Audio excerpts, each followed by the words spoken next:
l'autiste et le pervers narcissique en amour.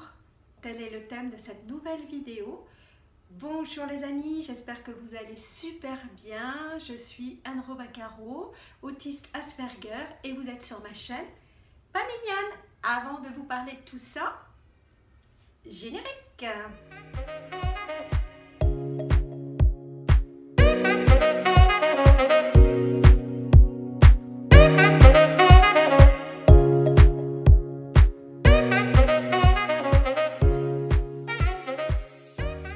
Alors avant de commencer, je tiens à préciser bien évidemment que tous les autistes n'ont pas de problème avec leurs amours et ne tombent pas sur des personnes toxiques, des manipulateurs, des pervers narcissiques. Donc je vous dis ça avant que vous me mettiez sur le bûcher en me disant que je fais des généralités.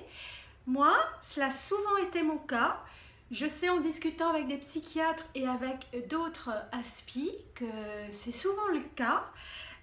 Donc voilà, si je peux faire cette petite vidéo pour aider un plus grand nombre, eh bien tant mieux. Et puis si vous vous retrouvez dans mes descriptions, eh bien laissez-moi un petit commentaire, ça me fera plaisir. Alors j'ai aussi ma petite idée toute personnelle sur le sujet du pourquoi les personnes autistes Asperger tombent fréquemment sur des manipulateurs. Alors effectivement, oui, majoritairement nous sommes candides. Nous avons imité les gens, ce qui fait qu'on a du mal aussi à comprendre comment il faut réagir, si on est dans le vrai, qui a raison, qui a tort, de quel côté sont les bons, les méchants. Donc quelque part, ça nous donne tendance à subir puisqu'on ne se fait pas confiance. Et il nous faut apprendre, eh bien, que même en amour, on ne vit pas dans un monde de bisounours. Alors, il est vrai que moi, personnellement, je manquais cruellement de confiance en moi, de par mon éducation. J'étais tout le temps en train d'imiter les autres, mes frères et sœurs, donc je ne suivais pas mon instinct. Et puis, du coup, j'ai été un peu habituée à être objetisée, à vrai dire. Et comme beaucoup d'autistes, on peut subir divers abus dans l'enfance qui nous fragilisent et font qu'on ne s'accorde pas forcément le droit à dire non ou à avoir des partenaires qui nous méritent. Déjà, si on a un partenaire, waouh, quelle chance, puisque nous, on est là et eux, on est amoureux de l'amour, on les met sur un piédestal et on voit ce qu'il y a de beau en eux. Et s'il n'y a pas tellement de beau, eh bien, on est même capable de l'inventer. Voilà, alors ça y est, c'est fait. La personne toxique débarque comme ça, en un clin d'œil d'un voie de vie. Et alors une danse funeste va s'installer entre l'autiste et le pervers narcissique, digne du bal des maudits. Alors cette personne sait convaincre et vous dit exactement ce que vous voulez entendre. Il va vous dire que ça y est, il est prêt, il est plus amoureux, il a fermé toutes ses portes et qu'il est prêt vraiment à refaire sa vie, à s'investir auprès de quelqu'un. Et ce serait tellement fabuleux s'il tombait sur une personne exceptionnelle comme vous. Il en rêve de vous. Il ne vous connaît pas, mais ça ne vous semble pas étrange qu'il vous juge déjà comme une personne sublime, dotée de toutes les qualités de la Terre. Et pendant 3 et 6 mois, j'ai envie de dire qu'il va réellement vous placer au centre de sa vie, vous mettre sur un piédestal. Vous êtes vraiment très importante, il fait tout pour vous, il est là, attentionné, prévenant, il a les mêmes goûts que vous, patati patata. Et même si quelque chose vous semble quand même louche dès le début, il reçoit des SMS effrénés, sans arrêt. Son téléphone est toujours placé face contre table. Il y a des signes comme ça qui vous semblent étranges, mais vous êtes dans le déni, vous ne voulez même pas en entendre parler, vous êtes complètement sous le charme. Pour une fois, quelqu'un vous accepte tel que vous êtes, ne vous trouve pas bizarre. Vous avez mordu à l'hameçon et là, vous êtes prête à le suivre jusqu'au bout du monde, puisqu'il vous a dit je t'aime très rapidement, en une semaine, 15 jours. Jamais vous ne vous dites que d'un autre côté, s'il vous disait qu'il ne vous aime pas, vous ne seriez pas autant accroché. Donc les mots sont très importants pour nous en fait, j'ai l'impression. Et on n'est pas du tout comme saint Thomas, on ne croit pas ce qu'on voit, on croit ce qu'on nous dit. J'ai une théorie toute personnelle, alors vous adhérez ou vous n'adhérez pas, peu importe. Mais en fait, pour moi, je trouve qu'il y a une grande complétude entre l'autiste et la personne perverse narcissique en amour, un peu comme le yin et le yang qui s'imbriquerait. Pour moi, le pervers narcissique est un enfant qui n'a pas grandi.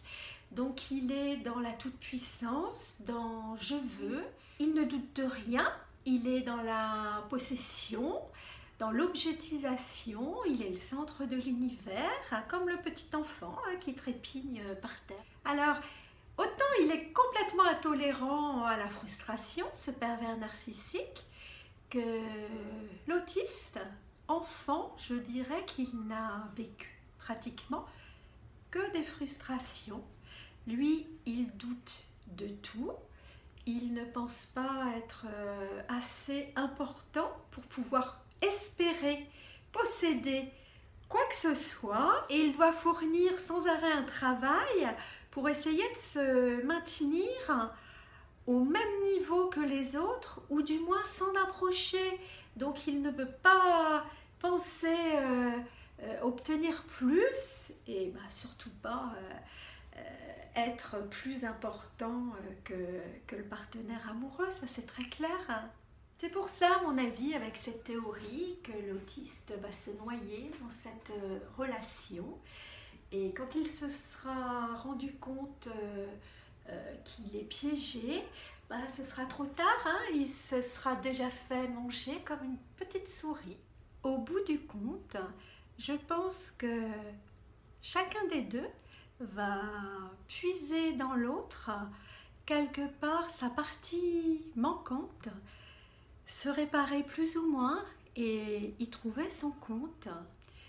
J'avoue que je trouve que c'est une relation tumultueuse, passionnante, et je ne partage pas par contre les théories qui disent c'est narcissique, c'est pervers, tuez-les, ce sont des monstres, ils ne méritent pas d'exister, ils veulent votre peau. Moi je pense vraiment qu'il y a cette même candeur de la part du pervers narcissique, qu'il n'a pas conscience de ce qui lui manque, de son manque d'empathie, mais il n'en souffre pas.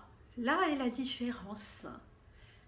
Autant l'autiste est conscient de ce qui lui manque et en souffre et voudrait vraiment devenir une autre personne pendant très longtemps jusqu'à ce qu'il s'accepte, le pervers narcissique n'a pas conscience pour moi de faire mal, un peu comme un enfant qui monte en haut du toboggan et il y a un autre enfant sur sa route. Mais il va le jeter des escaliers sans avoir conscience qu'il peut lui faire vraiment très mal. Il occupe toute la place. Et pour moi, il ne faut pas le tuer, il faut pas, c'est également un trouble. Mais je le répète, ça n'engage que moi, c'est ma théorie. Et vous n'êtes pas du tout obligé ni de me critiquer, ni d'adhérer. Chacun a sa propre vérité et je vous parle de la mienne dans cette vidéo. Et puis d'un autre côté, à franchement parler, il est vrai que je ne suis jamais tombée amoureuse d'hommes lisses. Enfin lisse, le terme n'est pas très sympa.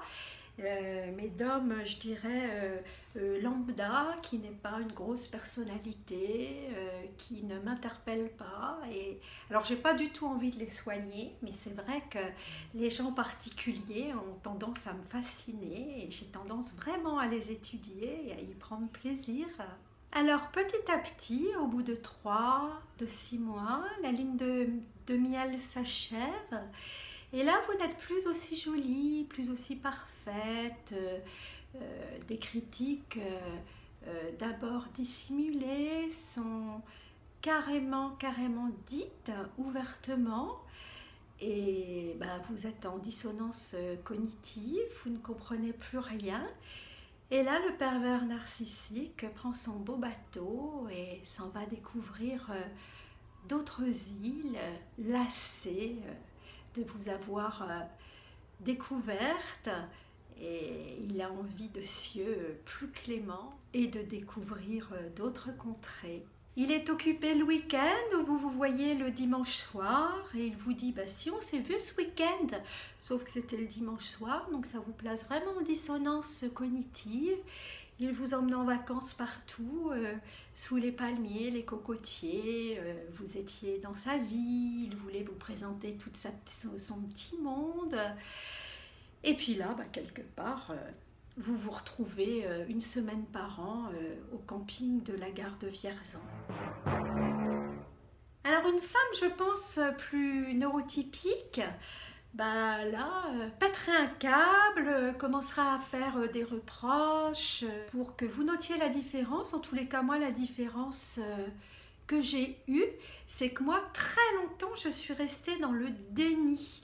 Je ne voulais pas voir que j'étais quelque part abandonnée et donc je me suis abandonnée moi-même, donc je suis restée vivre dans le passé, un passé qui était mort depuis très longtemps et du coup moi qui n'ai déjà pas la notion du temps qui passe, donc c'était encore plus simple de me maintenir dans la relation telle qu'elle avait été et non pas telle qu'elle était factuellement à l'heure actuelle. Alors ce déni fait qu'on commence aussi à en parler ou pas, mais ce sont les autres qui commencent à nous dire qu'il y a quelque chose de carrément pourri au royaume du Danemark. Et là, moi personnellement j'ai beaucoup de mal à me mettre en colère, ça m'arrivait très rarement et donc petit à petit, donc j'intellectualise, je commence à refaire le passé puisque c'est mon fonctionnement de tout intellectualiser. C'est pratiquement une auto-psychanalyse qu'on tire de cette relation et on peut des fois revenir vers eux 5 fois, 6 fois, 7 fois en pensant qu'on est toujours amoureuse, sauf qu'on ne peut pas être amoureuse, c'est pas non plus un syndrome de Stockholm, mais ça y ressemble à quelqu'un qui n'est pas mignon vis-à-vis de vous. Alors bien sûr c'est homme ou femme, on ne peut pas continuer à l'aimer, c'est un leurre. Alors j'ai même accompagné des connaissances à moi, 2 connaissances à moi, qui en fait n'étaient pas diagnostiquées autistes et ont eu l'envie ou l'idée de faire ce diagnostic après la relation. Donc, comme quoi que cette candeur, quelque part sont des aimants, je ne peux pas l'expliquer, mais sont des personnalités qui s'attirent, complètement opposées. Bon, bien sûr, il y a aussi les hypersensibles, d'autres personnalités qui sont attirées par le pervers narcissique, mais les autistes, beaucoup. Alors, au bout d'un moment, arrive pour nous la fin de la candeur. Donc le voile se déchire, c'est quelque part un moment où on fait le deuil de son enfance, où nous allons grandir et avec ça, c'est la fin des sentiments. Donc irrémédiablement, on n'aime plus. Et alors moi, j'ai vécu quelque chose d'exceptionnel dans cette situation. C'est que à partir du moment où je n'aimais plus, où les sentiments s'amoindrissaient, donc la personne toxique, elle a commencé à m'aimer et à me considérer. En tous les cas pour nous, c'est la fin de l'amour, la fin de cette danse funeste. Et bon, l'amour est mort, la fin de la candeur. Et d'un autre côté, c'est presque comme si on trouvait désormais le monde plus beau et qu'on s'intéressait davantage au plaisir simple de la vie parce que c'est fatigant la tempête. Alors là c'est pareil, j'ai une petite théorie à me dire pourquoi il commence à s'accrocher à vous et que vous devenez pour lui quelque part comme un lien indéfectible.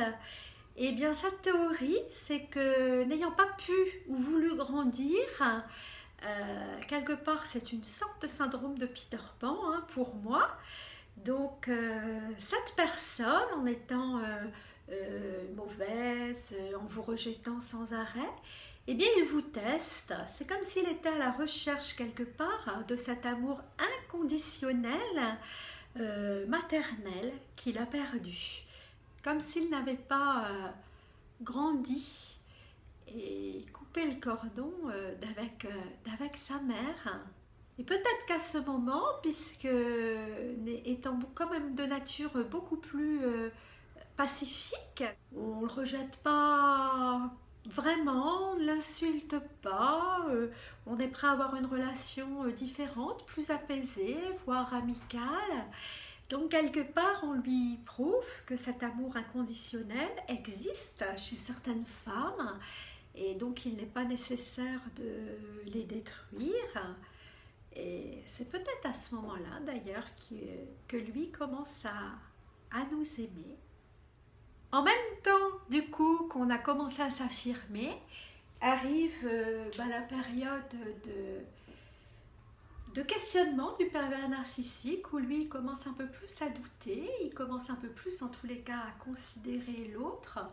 Plus nous devenons nonchalants et plus lui va effectivement mettre en place des choses pour se faire aimer. Donc peut-être qu'il prend conscience que on n'aime pas quelqu'un s'il ne mérite pas d'être aimé et il va faire en sorte de mériter un peu plus votre attention, comme un enfant que sa maman aurait grondé. Alors je vais vous dire aussi quelque chose qui peut être dur pour vous à entendre, c'est que moi je suis quelque part maintenant plutôt contente d'avoir vécu cette relation, même si ça n'a pas été évident sur le moment, mais ça m'a vraiment permis de grandir, de devenir adulte, de m'affirmer et de prendre conscience. Alors c'est marrant d'ailleurs parce que moins il me respectait et plus je prenais conscience de ma valeur et du fait que je méritais d'être aimée. Alors j'ai beaucoup parlé de la relation entre l'autiste et le pervers narcissique, mais il y a aussi toute forme de manipulateur, manipulatrice, hein, je le mets au masculin, en amour. Je ne sais pas si ça touche plus les personnes autistes que les autres. En tous les cas, je pense que si on a déjà une forte estime de soi, on tombera probablement moins sur ce type de profil. Mais oui, il y a aussi beaucoup de manipulateurs parce que c'est dans l'air du temps aussi, hein. On a bifurqué, toujours selon mon avis, vers un monde individualiste où chacun pense que la vie c'est un plateau. Il faut donc se servir. Donc à partir de ce moment-là, même si on est plus ou moins gentil, se crée une dynamique d'objectisation de l'autre, de vouloir profiter de la vie. C'est aussi avoir des nanas, des mecs de temps en temps pour les loisirs. Et voilà.